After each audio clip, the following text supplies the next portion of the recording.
Hello and welcome to my channel. Thank you so much for tuning in to Miss Bliss. I hope you all had a great weekend.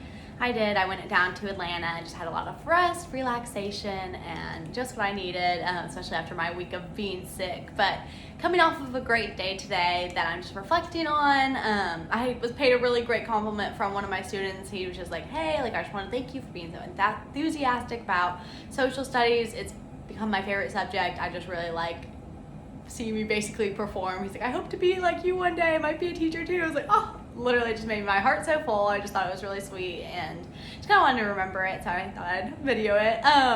And then it also just kind of made me like, oh, this is worth it. Like, yes, it's the end of the day. I'm exhausted, but it makes it just easier, to go and plan more and like make more engaging activities. So you are justified and you are worthy, and I just want to encourage you to keep teaching if you are watching this and a teacher as well. So something I wanted to kind of give tips on, something that I've come to realize is just time management being a really big thing, because I'm tired of working so late every day, just lesson planning. And I was like, okay, I need to actually like start doing my work and we're at work.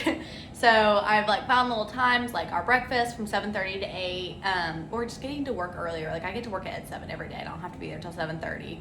So just going in and like copying and doing the printing things then is really helpful to make me not so scattered and so like frustrated.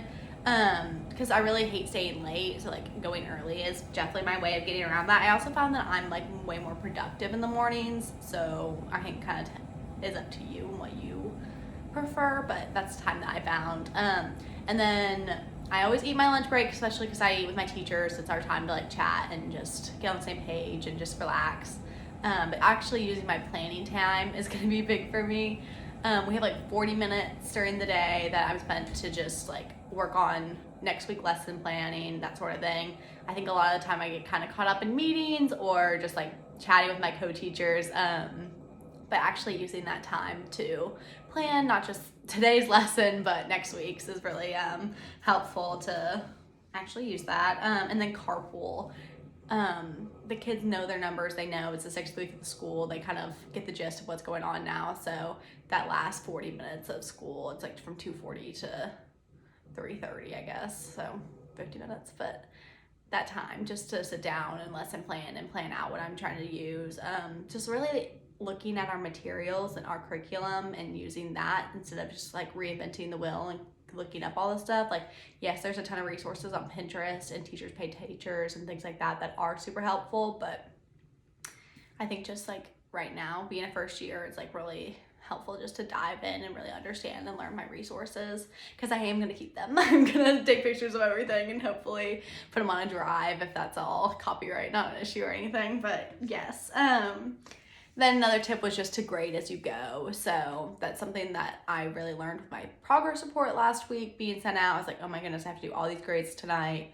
But no, like if I grade something, like I turn them in and I turn it to the kids immediately after they go to lunch, or I go to lunch or wherever, like I grade it all real quick. It's usually not real intense things. I kind of have like 3 grades, like they didn't do it at all, pretty much gets a C. B's, they tried, they got halfway, and then A is 50 and above, or 50, yeah, pretty much a 50 and above, because we don't really give failing grades unless we've spoken with the parents extensively, and it's just kind of, if they're in 4th grade, they don't need to be failing. Unless they have another issue, and yes, communication with parents are definitely key.